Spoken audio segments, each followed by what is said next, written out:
Marcus Kane had been walking for 3 days when he heard the roar that made his bones shake. The sound echoed through the mountain valley like thunder, but thunder didn't carry that much pain and rage.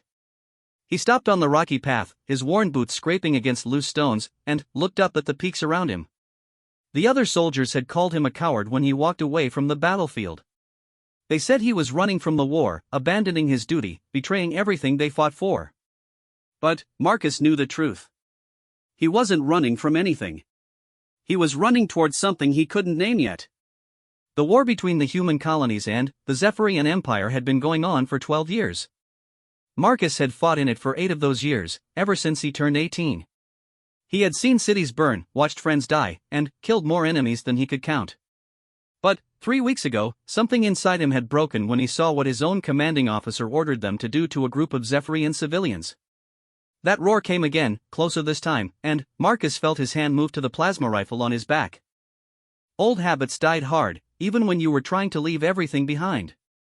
But, as he listened to the sound echoing off the mountain walls, he realized it wasn't the roar of something hunting. It was the cry of something in terrible pain. Marcus had always been good at reading sounds. It was what kept him alive during all those years of war. He could tell the difference between the whine of incoming artillery and the buzz of enemy scout drones. He knew what fear sounded like when it came from human throats and alien ones alike. And this roar, massive as it was, carried a note of desperation that made something twist in his chest. He started climbing toward the source of the sound. The path was rough, carved into the mountainside by wind and rain rather than any intelligent hand. His military training told him he was being stupid. Unknown sounds in unfamiliar territory usually meant danger, and he was alone with limited supplies.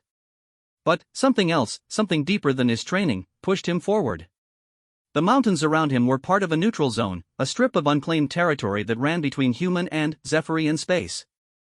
Neither side wanted to fight over the barren peaks and empty valleys, so they had agreed to leave them alone. That made them perfect for someone like Marcus, someone who didn't want to be found by either side. As he climbed higher, the air grew thinner and colder. His breath came out in white puffs, and frost began to form on his dark hair.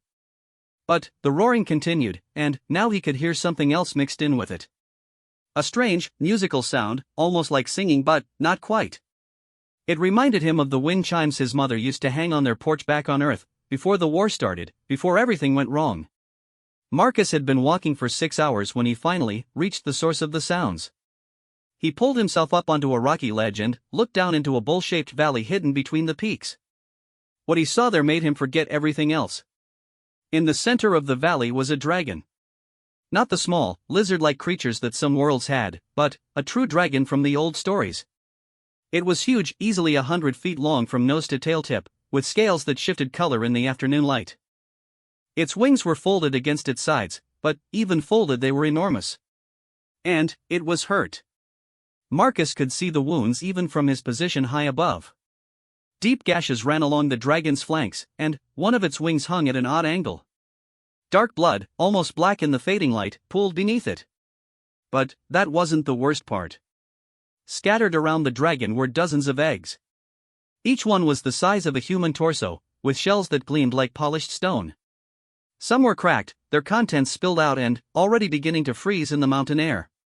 Others were intact but clearly damaged. And, standing over the whole scene were 6 figures in the powered armor of Zephyrian shock troopers. Marcus had fought Zephyrian soldiers many times. He knew their tactics, their weapons, their weaknesses. These 6 were professionals, moving with the practiced efficiency of veterans. They had set up a perimeter around the dragon and its nest, plasma rifles trained on the massive creature. Their armor was scorched and dented, evidence that the dragon had not gone down without a fight. One of the Zephyrians stepped forward, raising what looked like a collection device. Marcus realized with growing horror what they were planning to do. Dragon eggs were incredibly valuable on the black market. Dragon scales and blood even more so. They weren't here to kill the dragon quickly. They were here to harvest it while it was still alive. The dragon tried to move, to protect its remaining eggs, but its injuries were too severe. It could barely lift its massive head, and the effort sent fresh blood flowing from its wounds. The musical sound Marcus had heard was coming from the dragon itself, a low, mournful song that seemed to carry all the grief in the universe. Marcus found himself moving before he consciously decided to act. He slid down the rocky slope into the valley, his boots sending small avalanches of stones ahead of him. The Zephyrians heard him coming and spun around, weapons raised. For a moment, everyone froze. "Human soldier," one of them said in accented standard. "This is neutral territory. You have no authority here." Marcus kept his plasma rifle lowered but ready. "Neither do you," he replied. "This isn't a military operation. This is butchery." The lead Zephyrian, identified by the extra stripes on his armor, laughed. "Naive human. Do you know what dragon materials are worth? This single creature could fund a battalion for a year. Its eggs alone could buy a fleet of ships." "And its babies?" Marcus asked, looking at the cracked shells and the tiny forms that would never hatch. "What are they worth?" "Dead weight," the Zephyrian replied. "Dragons are not intelligent. They are simply large animals with valuable parts. No different than cattle." But, as he spoke, Marcus was looking into the dragon's eyes. They were huge, each one larger than his head, and colored like deep amber with flecks of gold. And, in those eyes, Marcus saw something the Zephyrians had missed. Intelligence. Pain. And something else that made his chest tight. Hope. The dragon was looking at him. Not just seeing him, but truly looking at him, the way one intelligent being looks at another. And, in that moment, Marcus understood that everything the Zephyrians believed about dragons was wrong. This wasn't just an animal defending its territory or its young. This was a parent, desperately trying to protect its children from creatures it couldn't fight. "You're wrong," Marcus said quietly. "They're as intelligent as we are. Maybe more so." The Zephyrian commander's laugh was colder this time. "Even if that were true, it changes nothing. Stand aside, human, or join the beast in death. We have our orders." Marcus looked at the dragon again, at the pain and hope in those ancient eyes, at the broken eggs and the tiny lives that would never have a chance to grow. He thought about the war he had walked away from, about the innocent people his own side had killed, about all the things he had done in the name of duty and honor and following orders. "No," he said, and raised his rifle. The battle that followed was brief but vicious. Marcus had the advantage of surprise and high ground, but the Zephyrians had better armor and more firepower. Plasma bolts lit up the valley like deadly lightning, and the sound of weapons fire echoed off the mountains. Marcus managed to take down 2 of them before they could properly respond, using tactics he had learned in 8 years of war. But 6 against 1 were not good odds, even with surprise on his side. A plasma bolt caught him in the shoulder, spinning him around and sending him crashing into the rocky ground. Another hit his leg, and he felt bone crack. The Zephyrians advanced on him, weapons raised, ready to finish what they had started. That was when the dragon moved. Despite its injuries, despite the blood loss and the broken wing, it surged forward with impossible speed. Its massive jaws closed around the nearest Zephyrian, and the sound of crushing metal filled the air. Its tail swept around like a massive whip, catching another soldier and hurling him against the valley wall. The remaining Zephyrians turned their weapons on the dragon, pouring plasma fire into its already wounded body. But the dragon didn't stop. It had seen what Marcus had done, seen him choose to stand with it against his own species' allies. And it fought like something that had nothing left to lose. Marcus tried to stand, to help, but his injured leg wouldn't support him. He could only watch as the dragon and the Zephyrians fought their final battle. Dragon fire, real fire that burned like a star, turned one of the soldiers to ash in his armor. Massive claws tore through advanced alloys like paper. But the dragon was already dying, and each movement costed more blood, more strength. When the last Zephyrian fell, the dragon collapsed. It lay there in the growing darkness, breathing heavily, its great sides rising and falling like mountains in an earthquake. Marcus dragged himself across the rocky ground toward it, leaving a trail of his own blood behind him. The dragon's head was resting near its remaining eggs, and Marcus could see that only 3 were still intact. 3 lives out of what had been dozens. The dragon's eyes found his again, and this time there was something new in them along with the pain and intelligence. Gratitude. Marcus reached out with a shaking hand and touched the dragon's snout. The scales were warm despite the cold air, and he could feel the massive creature's breath on his face. "I'm sorry," he whispered. "I'm sorry I couldn't do more." The dragon made a sound then, different from its earlier roars. This was softer, more complex, almost like speech. And, somehow, Marcus understood that it was trying to tell him something important. He leaned closer, ignoring the pain from his wounds, and listened. The dragon spoke to him in images rather than words, somehow placing thoughts directly into his mind. It showed him its name, which translated roughly to Keeper of the Sky's memory. It showed him its children, not as they were now but as they would have been, magnificent creatures soaring through clouds, breathing fire that could melt steel, singing songs that could make mountains weep. And it showed him something else. A choice.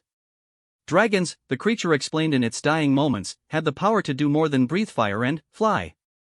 They could reach beyond the boundaries of life and death, could grant gifts that transcended normal understanding. But such power came at a cost, and could only be used once, and only for someone who had proven themselves worthy. Marcus felt the dragon's massive head growing heavier against his hand. Its breathing was becoming shallower, more labored. It was dying, and they both knew it. But, in its final moments, it was offering him something impossible. Why? Marcus asked. Why me? I'm nobody. I'm a soldier who walked away from his duty. I'm a coward who couldn't save anyone. The dragon's response came not in images this time, but in a feeling that filled Marcus from head to toe. It was warm and bright and stronger than anything he had ever experienced. And, in that feeling, he understood that the dragon saw something in him that he had never seen in himself. It saw a protector. Someone who would choose to do what was right even when it cost him everything. Someone who would stand between the innocent and those who would harm them, no matter the odds. Marcus looked at the 3 remaining eggs, still warm despite the cold air. He thought about the dragon's children, about the lives that hung in the balance. And he made his choice. Do it, he said. The dragon's eyes flared with golden light, and Marcus felt something fundamental change inside him. Power flowed through him like liquid fire, rewriting his very essence on a level deeper than DNA. His wounds began to heal, but that was only the beginning. His muscles grew denser, his bones stronger. His senses sharpened until he could hear the heartbeats of the unhatched dragons and smell the approach of snow on the wind. But, more than physical changes, he felt his connection to the world around him deepen and expand. He could sense the life force of every creature in the valley, could feel the slow, patient thoughts of the mountains themselves. And, underneath it all, he felt the dragon's presence, no longer separate from him but part of him, its memories and knowledge flowing into his mind. The dragon died with a final, soft sound that might have been contentment. Its great body settled into the stone of the valley floor, and already Marcus could see how it would become part of the mountain itself, its bones turning to stone, its scales becoming precious minerals. Dragons, he now understood, never truly died. They simply changed form, becoming part of the world they had protected in life. But their gift to him would ensure that the world would never lack for a protector. Marcus stood up on legs that no longer hurt, in a body that no longer felt the cold. He looked at the 3 remaining eggs and made a promise, first to them and then to the stars beginning to appear in the darkening sky. He would protect them until they hatched. He would teach them what their parent had taught him. And he would make sure that the dragon's sacrifice would never be forgotten. The legend of the outcast warrior was about to begin, though Marcus didn't know it yet. All he knew was that he had a job to do, and, for the first time in his life, he knew exactly what that job was. He was no longer just a human soldier running from a war he couldn't believe in. He was something new, something the universe had never seen before. He was a dragon's chosen guardian, and he would spend the rest of his very long life making sure the world remembered why dragons mattered. The snow began to fall as Marcus gathered the 3 precious eggs, already planning how to build a shelter that would keep them warm through the mountain winter. He had time now, more time than any human had ever had, and he intended to use every moment of it well. Above him, the stars wheeled in their ancient patterns, and, somewhere among them, the spirit of Keeper of the Sky's memory watched over its final, greatest creation. The eggs hatched on the first day of spring, exactly 6 months after the battle in the valley. Marcus had spent the winter building a sanctuary in the hidden cave system he had discovered behind the dragon's resting place. Using strength he still couldn't quite believe he possessed, he had carved chambers from solid rock, channeled hot springs to provide warmth, and created a safe space for the new lives that would soon emerge. He felt each hatching before it happened, a warm pulse of awareness that traveled through the bond he now shared with all dragonkind. The first egg cracked just as dawnlight filtered into the cave, revealing a small snout that gleamed like polished copper. The baby dragon that emerged was no bigger than a house cat, with wings that seemed too large for its body and eyes that held the same ancient intelligence Marcus had seen in its parent. Marcus had chosen names for them during the long winter months, drawn from the memories that Keeper of the Sky's memory had shared with him. The copper-scaled one he called Ember, for the way its breath already showed the promise of future fire. The second, with scales that shifted between blue and silver, became Storm, and the third, whose black scales seemed to absorb light itself, he named Shadow. Watching them take their first breaths, hearing their tiny chirps of confusion and wonder, Marcus felt something he had never experienced before. It was deeper than happiness, more profound than relief. It was the feeling of coming home to a family he had never known he needed. The young dragons grew quickly. Within a month, they were the size of large dogs, already showing distinct personalities that made Marcus smile despite himself. Ember was bold and curious, always the first to explore new areas of the cave system. Storm was thoughtful and careful, studying everything before acting. Shadow was playful but protective, often positioning itself between its siblings and anything it perceived as a threat. But Marcus knew their peaceful existence couldn't last forever. The wider galaxy was still at war, and both sides had resources dedicated to finding anything of strategic value. Dragon materials were worth enough to fund entire military campaigns. It was only a matter of time before someone came looking. That someone arrived on a crisp morning in late spring. Marcus felt them coming before he saw them, his enhanced senses picking up the vibration of aircraft engines long before they appeared over the mountain peaks. He quickly herded the young dragons deeper into the cave system, to chambers he had prepared specifically for this moment. "Stay here," he told them, speaking in the musical language he had learned from their parents' memories. "Stay quiet, and stay hidden. I'll deal with this." The aircraft that landed in the valley below was human military, bearing the insignia of the Colonial Defense Force. Marcus recognized the model, a fast reconnaissance ship designed for search and rescue operations in hostile territory. But the 12 soldiers who emerged were not a rescue team. They were bounty hunters, equipped with advanced scanning equipment and weapons designed specifically for capturing exotic creatures. Their leader was a woman named Captain Sarah Chen, according to the data files Marcus accessed by hacking their ship's communications systems. His enhanced mind could now interface directly with electronic devices, another gift from his draconic transformation. Chen had a reputation for finding things that others couldn't, and her team had tracked energy signatures from the battle 6 months ago. Marcus watched from concealment as they set up their equipment in the valley where the dragon had died. The massive skeleton was still there, its bones already beginning to fuse with the mountain stone, but Chen's scanners were looking for something else. Something alive. Energy readings confirm multiple life forms, one of her technicians reported. Dragon signatures, but smaller than the original. Juveniles, maybe hatchlings. Chen smiled, and it was not a pleasant expression.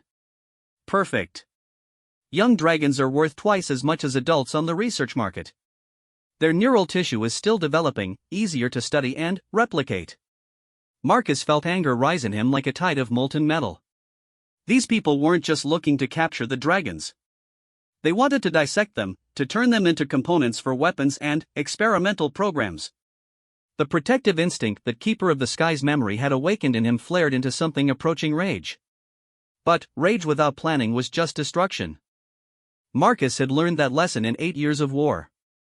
Instead of attacking immediately, he waited and watched, studying their patterns and equipment. Chen's team was professional, but they were used to hunting animals, not dealing with an intelligent guardian who had both human tactical knowledge and draconic power. Their first mistake was splitting up. Chen sent 4 soldiers to search the upper valley while she and the others focused on the cave entrances below. Their second mistake was underestimating what they were dealing with.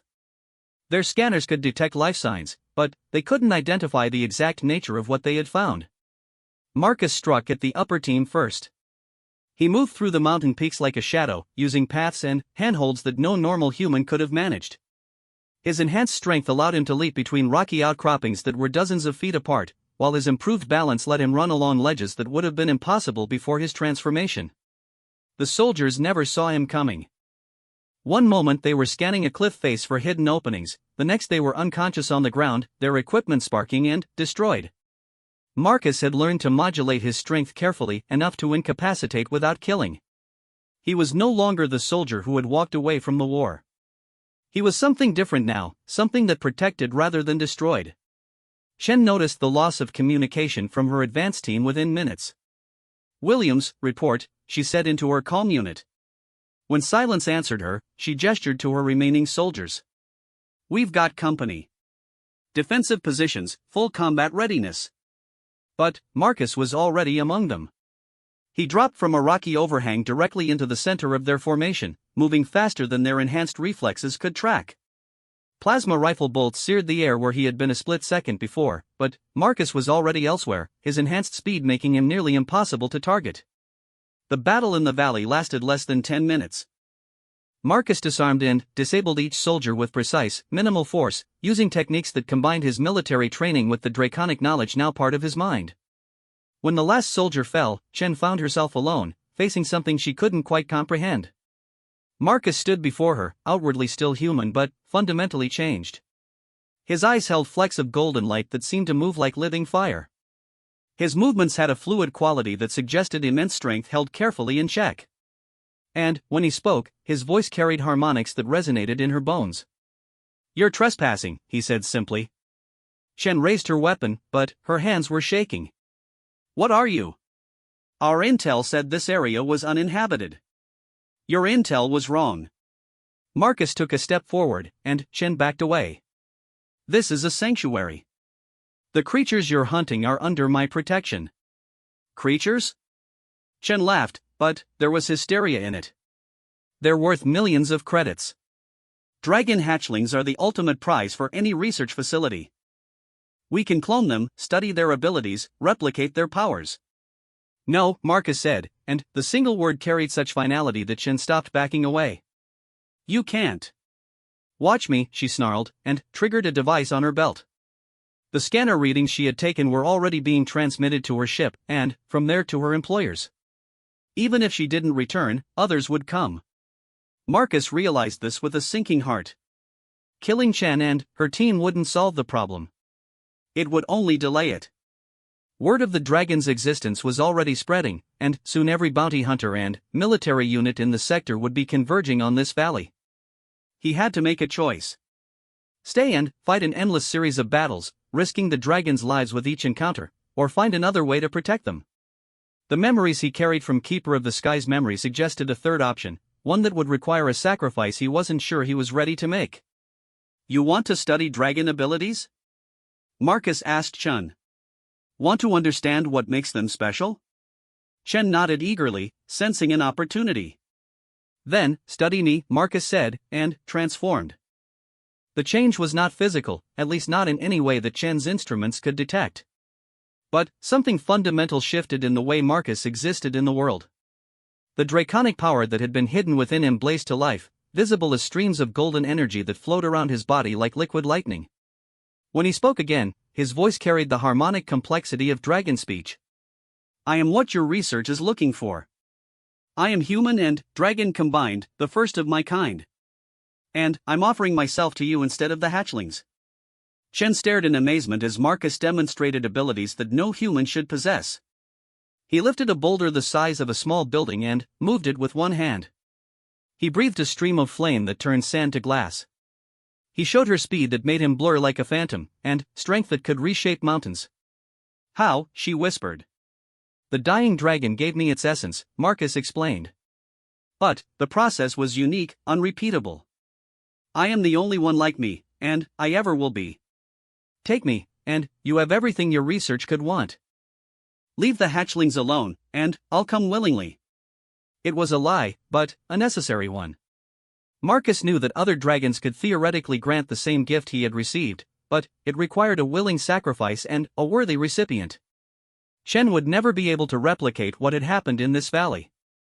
Chen agreed immediately. The idea of studying a human-dragon hybrid was far more valuable than even purebred hatchlings. She would become famous, wealthy beyond imagination. Her name would be remembered forever as the person who brought the greatest scientific discovery of the age to the research facilities of human space. As Chen's soldiers began to stir, drugged into unconsciousness by equipment Marcus had sabotaged, he gave his final instructions to the young dragons hidden in the caves above. Using the mental link they shared, he told them to stay hidden until they were strong enough to fly. Then, they were to go to the deep places of the galaxy, the worlds that had never known war, and begin the slow process of rebuilding their species. Will we see you again? Ember asked, its mental voice carrying the confusion and fear of a child watching its parent leave. Someday, Marcus promised, though he wasn't sure he believed it himself. When you're older, when you're strong enough to protect yourselves. I'll find you then. The ship that carried Marcus away from the mountain sanctuary was human military, bound for research facilities in the core worlds. As the peaks fell away behind him, Marcus felt part of his heart tear away as well. But he also felt something else, the beginning of a plan. Chen and her employers thought they were getting a research subject. What they were actually getting was an infiltrator, someone who could move through human space with powers they couldn't understand or contain. Marcus had spent 8 years learning how to fight a war. Now he would spend however long it took learning how to end one. The dragons were safe, at least for now. And Marcus had work to do. From the research facility where he would soon be held, Marcus would begin the careful process of changing everything. He would show humanity what they could become if they chose cooperation over conquest, protection over exploitation. He would become a symbol of something better, something worth fighting for. He didn't know it yet, but the legend of the outcast warrior was about to spread beyond a single mountain valley. Soon, every human in the galaxy would know the story of the soldier who chose to stand with dragons against his own kind, and who paid the ultimate price for that choice. But legends, Marcus was beginning to understand, were just the beginning of real change. The Prometheus research station orbited a dead moon in the Centauri system, far from the front lines of the war and farther still from any prying eyes.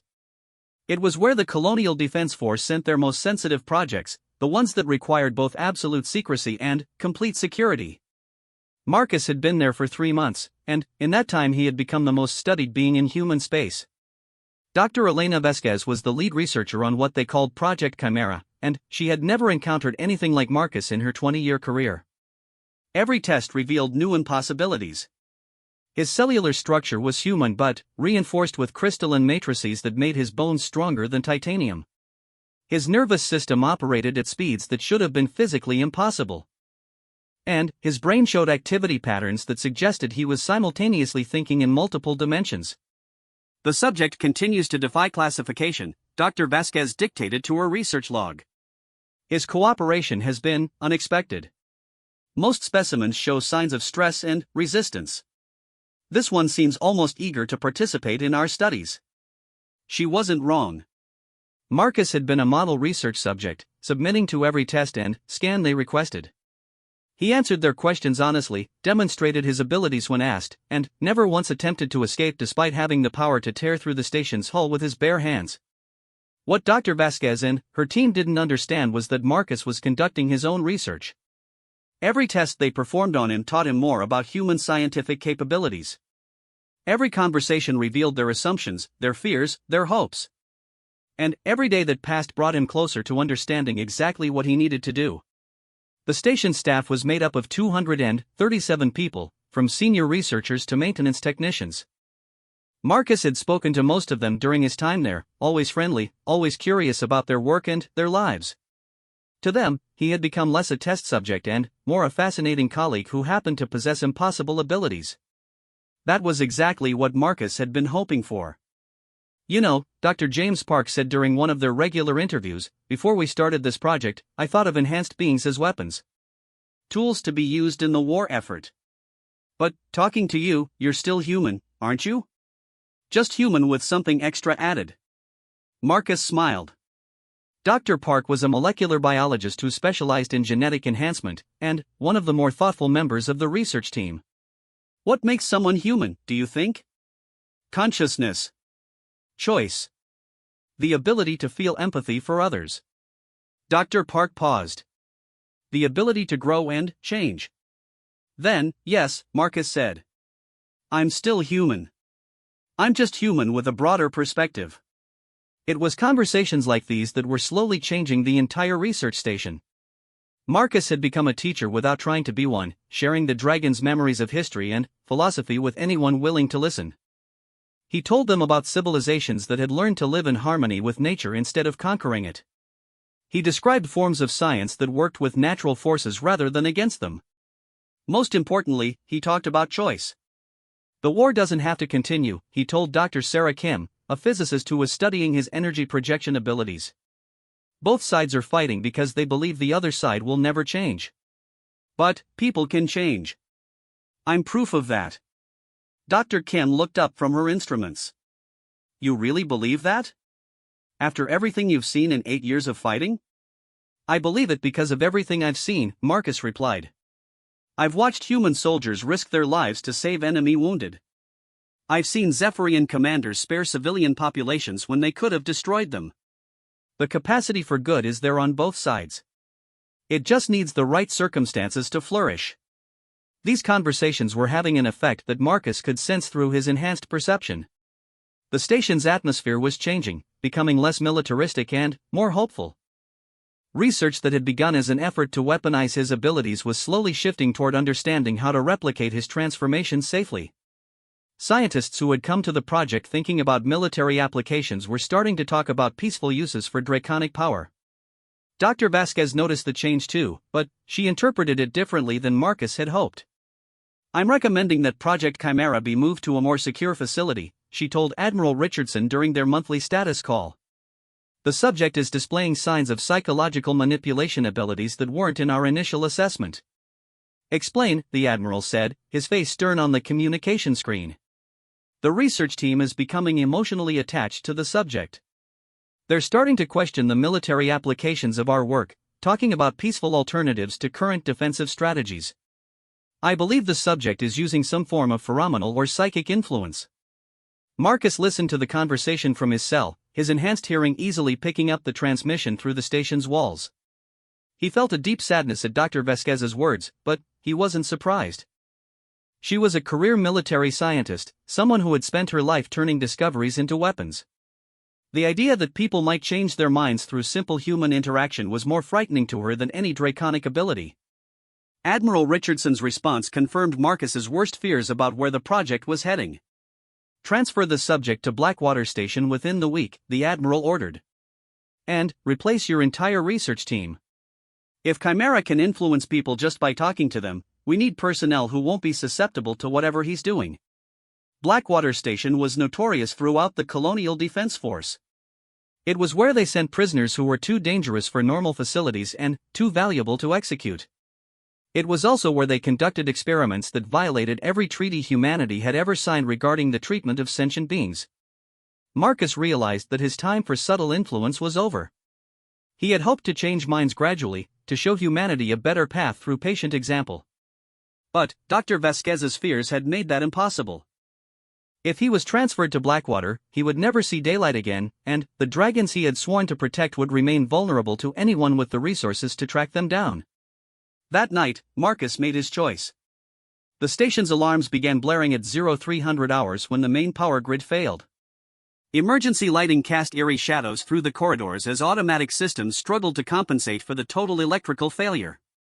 Dr. Vasquez rushed to the command center, expecting to find evidence of sabotage or system failure.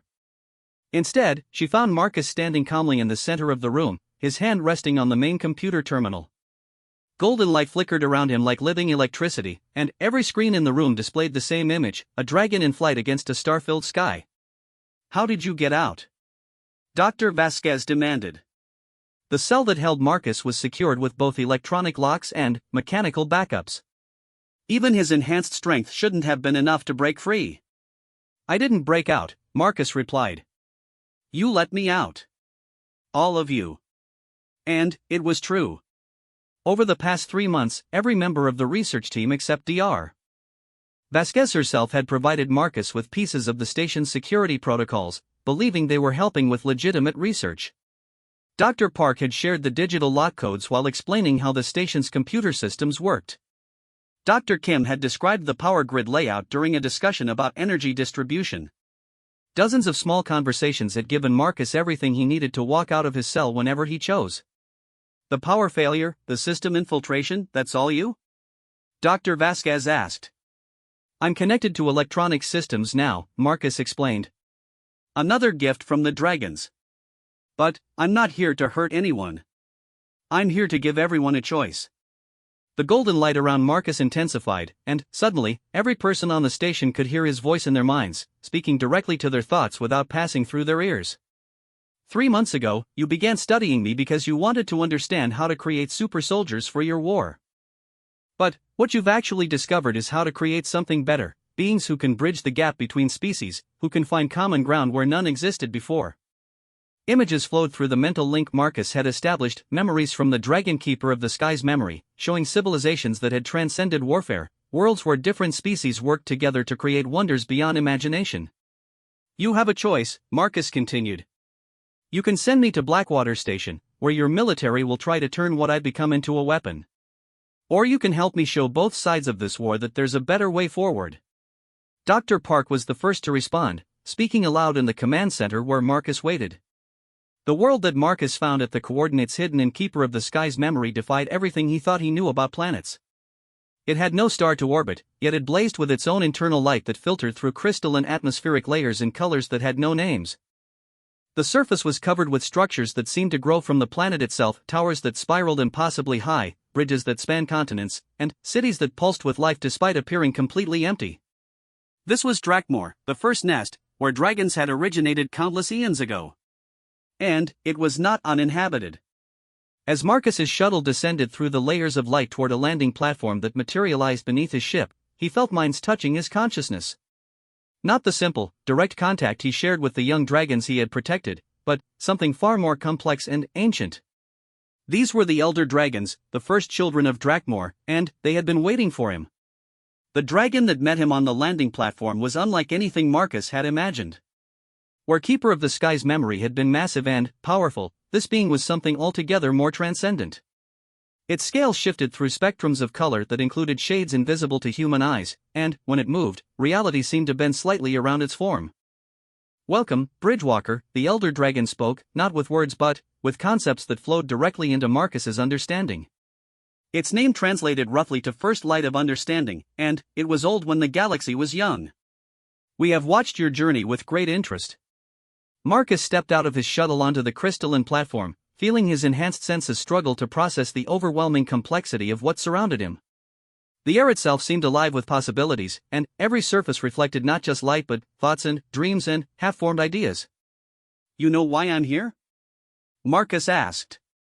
You seek to prevent a war from consuming the young civilizations, First Light replied. You wish to show them that cooperation is stronger than conflict.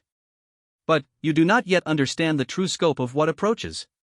The elder dragon gestured with one massive claw, and the air around them filled with images. Marcus saw fleets of ships unlike anything human or Zephyrian science had produced, vessels that seemed to be made of crystallized darkness and powered by forces that made stars seem dim. He saw worlds burning not with fire but with some kind of entropy that unmade matter at the molecular level. The Devourers, First Light explained. They come from the space between galaxies, drawn by the resonance of large-scale conflict. They feed on discord, on the chaos that war creates. And they have been approaching this galaxy for the past 1,000 years. Marcus felt his blood turn cold. How long until they arrive? 7 of your years, perhaps 8. And, when they do, neither human nor Zephyrian civilization will survive unless they have learned to work together. The weight of this revelation settled on Marcus like a mountain. The war he had been trying to end wasn't just a tragedy, it was a dinner bell calling something unspeakably hungry to his galaxy. Why didn't the dragons warn us before? Marcus asked. Because we tried, another voice said, and Marcus turned to see a second elder dragon approaching. This one was smaller than First Light, its scales a deep blue-black that seemed to absorb light rather than reflect it. I am called Memory of Sorrows, and I was among those who attempted to make contact with your species 3 centuries ago. Images flowed from Memory of Sorrows' mind to Marcus's, showing first contact attempts that had gone catastrophically wrong. Dragons approaching human colonies in peace, only to be met with weapons fire. Attempts at communication interpreted as attacks. Well-meaning interventions that ended in bloodshed and misunderstanding. Your species was not ready, Memory of Sorrows explained. Neither were the Zephyrians when we tried to reach them. Both civilizations were too young, too afraid, too certain that anything different from themselves must be a threat. But, now you think they can change? Marcus asked. Now we think they must change, First Light corrected. The Devourers care nothing for the distinctions between human and Zephyrian. They will consume both with equal enthusiasm unless both learn to fight as one. Marcus spent the next 3 days on Drakmor, learning truths about the universe that no human had ever suspected. The dragons showed him the rise and fall of civilizations across the galaxy, pointing out the patterns that distinguished those who survived from those who didn't. Species that learned cooperation early became part of something the dragons called the Greater Symphony, a loose alliance of civilizations that worked together to protect and nurture young worlds. Those that remained trapped in cycles of conflict eventually destroyed themselves or fell to predators like the Devourers. The choice facing your species and the Zephyrians is not unique, First Light explained as they stood together on a crystal balcony overlooking a city that existed in 7 dimensions simultaneously. But the consequences of failure have never been higher. If the human-Zephyrian war continues when the Devourers arrive, not only will both species be destroyed, but the chaos will likely attract more Devourers to this galaxy. Entire civilizations that have existed peacefully for millennia will be consumed. What do you need me to do? Marcus asked.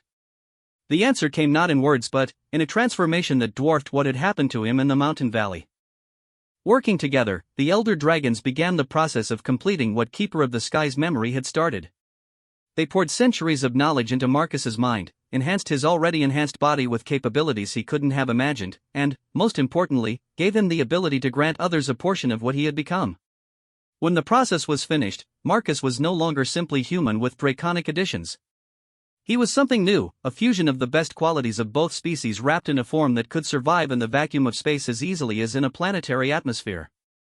His consciousness could now span star systems, his physical form could exist in multiple locations simultaneously, and his understanding of the universe had expanded to encompass forces that most civilizations never discovered. But the most important change was the simplest one. He could now pass on his transformation to others, creating a bridge between species that had seemed impossible before. Return to your war, Memory of Sorrows told him as he prepared to leave Drakmor. But do not try to stop it through force or diplomacy alone. Instead, show both sides what they could become together. The ship that carried Marcus away from the first nest was not the same shuttle he had arrived in. The elder dragons had transformed it into something that incorporated both human technology and draconic understanding, a vessel that could travel faster than light without conventional drives and remain invisible to most detection systems. Marcus set course for the front lines of the war, where human and Zephyrian fleets had been locked in a brutal stalemate for the past 6 months. But he wasn't planning to join either side. Instead, he intended to create a third option, something that would force both civilizations to reconsider everything they thought they knew about themselves and each other. The plan was audacious in its simplicity. Marcus would reveal himself publicly to both fleets, demonstrate the power he now possessed, and offer the same transformation to volunteers from both sides. Those who accepted would become living proof that humans and Zephyrians could not only coexist but enhance each other's capabilities beyond anything either species could achieve alone. It was a plan that would almost certainly be interpreted as an attack by both sides. Military commanders didn't respond well to unknown forces appearing in their theaters of operation, especially forces that could casually ignore their weapons and defenses. Marcus was prepared to be shotted by everyone in the system before he got a chance to explain himself. But he was also prepared to survive anything they could throw at him, and to keep trying until someone was willing to listen. The young dragons he had protected were still growing in their mountain sanctuary, still learning to master their abilities under the guidance of automated systems he had left for them. But they were no longer the only dragons in the galaxy. The elder dragons had awakened from their long contemplation, and they were preparing to take an active role in galactic affairs for the first time in millennia. The war between humans and Zephyrians was about to become something much larger. And, at the center of it all was Marcus Kane, the outcast warrior who had become something unprecedented in the history of the galaxy. As his transformed ship emerged from faster-than-light travel at the edge of the Rigel system, Marcus could see the massed fleets of both sides arranged in battle formation across the inner planets. Thousands of ships, millions of personnel, all preparing to continue a conflict that would doom them all if it wasn't resolved soon. But Marcus could also see something else, something his enhanced perception revealed in the quantum fluctuations at the edge of the system. The first scouts of the Devourer fleet had arrived, still years away but close enough to begin their observations. The clock was ticking, and the time for gradual change had run out. Marcus opened communication channels to both fleets simultaneously, broadcasting on frequencies that no standard equipment should have been able to access. When he spoke, his voice reached every ship in the system, human and Zephyrian alike. "I am Marcus Kane," he began, "and I have a story to tell you about dragons, and choices, and what we could all become together." The legend of the outcast warrior was about to become something more than a story.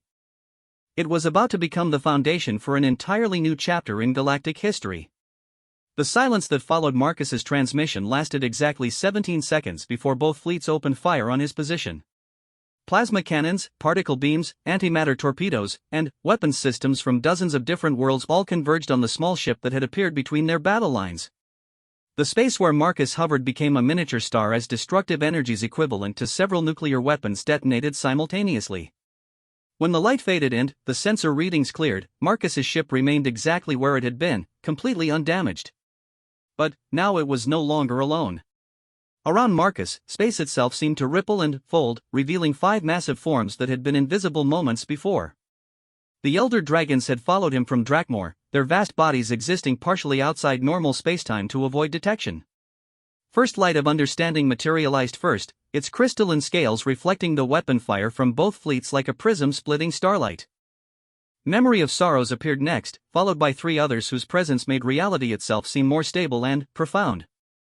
The effect on both fleets was immediate and dramatic. Ships that had been advancing to attack positions suddenly found their engines mysteriously offline. Weapons systems developed targeting errors that made accurate fire impossible. Communication arrays began receiving signals from their homeworlds containing urgent orders to cease hostilities and establish contact with the unknown entities. But the most dramatic effect was on the individual crews of the ships themselves. Every human and Zephyrian in the fleet found their minds touched by the same vision Marcus had experienced on Drakmor, a glimpse of the Devourers approaching from the void between galaxies, and the terrible fate that awaited both civilizations if they continued their war. Admiral Sarah Chen, now commanding the human Third Fleet from her flagship Indomitable, was the first to respond. The same Chen who had tried to capture the dragon hatchlings months ago, but whose perspective had been gradually changing as reports of the mysterious outcast warrior filtered through military intelligence networks. "Unknown vessels," she transmitted on open frequencies, "identify yourselves and state your intentions." Marcus's response came not through communication systems but directly into the minds of everyone in both fleets. His enhanced consciousness could now touch thousands of minds simultaneously, sharing thoughts and images with a clarity that made verbal communication seem primitive. "I am the one you've been searching for," Marcus said, his mental voice carrying the harmonic complexity he had learned from the dragons. "The soldier who walked away from your war to protect something more important than victory." The images that flowed with his words told the complete story: the dying dragon in the mountain valley, the sacrifice that had transformed him, his capture and study at Prometheus Station, and, finally, his journey to the first nest where he had learned the true scope of the threat facing their galaxy. Commander Thexka of the Zephyrian Dominion Fleet was a veteran of 30 campaigns against human forces. She had lost 2 clutch siblings to human raids and ritual scarring that marked her as one of the Dominion's most decorated warriors. But, as Marcus's memories flowed through her consciousness, she felt something she had never experienced before: genuine sympathy for a human. "The war curse speaks truth," she transmitted to her fleet, using the Zephyrian battle cant that indicated a temporary truce. These visions, they carry the resonance of deep reality. What followed was the strangest conference in the history of galactic warfare. Representatives from both fleets, including Admiral Chan and Commander Thexka themselves, agreed to transport to Marcus's ship for direct negotiations. The vessel that had seemed small from a distance proved to be far larger inside than its external dimensions suggested, another gift of dragon engineering that folded space to accommodate whatever was needed. The meeting chamber that materialized around them was something from a dream: walls of crystalline light that showed glimpses of other worlds, a table that seemed to be carved from a single piece of starlight, and chairs that adjusted themselves perfectly to accommodate both human and Zephyrian physiology. "You claim that we face a common enemy," Admiral Chen said once the initial shock of their surroundings had worn off. "But how do we know these visions aren't some form of psychological warfare? Advanced propaganda designed to make us lower our guard?" Marcus smiled sadly. "Because you're going to see the proof in less than 6 hours. The Devourer scout ship that emerged from hyperspace at the edge of the Rigel system was smaller than a human destroyer but radiated energy signatures that made every sensor in both fleets scream warnings. It was a thing of crystallized darkness, its hull seeming to absorb light and hope in equal measure. And, when it moved, space itself seemed to curl away from it in revulsion. The scout made no attempt at communication. Instead, it simply began to feed, drawing energy from the system star itself and growing visibly larger as it consumed stellar matter. Within minutes, the star's output had decreased by 15%, and both fleets found their solar collectors and fusion reactors struggling to maintain power levels. By the 7 sons of Zephyr, Commander Thexka whispered, "It's eating our star." Admiral Chen was already on her communication system, issuing orders to her fleet. "All ships, target the unknown vessel. Full dispersal pattern, maximum firepower." "Belay that order," Marcus said quietly, but his voice carried to every ship in both fleets with perfect clarity. "Your weapons can't hurt it. But mine can." What happened next would be talked about in military academies for generations. Marcus stepped out of his ship directly into the vacuum of space, his transformed body no longer needing atmosphere or protection from radiation. Around him, the 5 elder dragons fully materialized in normal spacetime, their massive forms dwarfing the largest dreadnoughts in either fleet. The attack they launched against the Devourer Scout was unlike anything in the tactical manuals of either civilization. Dragon fire that burned hotter than stellar cores struck the alien vessel, while Marcus added his own power beams of golden energy that seemed to carry the concentrated essence of life itself. Space around the Devourer Scout became a battlefield between fundamental forces, entropy and creation locked in direct conflict. The fight lasted only minutes, but in that time both human and Zephyrian crews witnessed capabilities that redefined their understanding of what was possible. When the Devourer Scout finally exploded in a burst of unmaking that briefly tore holes in reality itself, every person in both fleets understood that they had just seen their salvation demonstrated. "The full fleet arrives in 7 years, Marcus explained as he returned to the negotiation chamber. "Thousands of ships like that one, but larger and hungrier. Individually, neither human nor Zephyrian technology can stop them. But, together, enhanced with what the dragons can teach us, we might have a chance."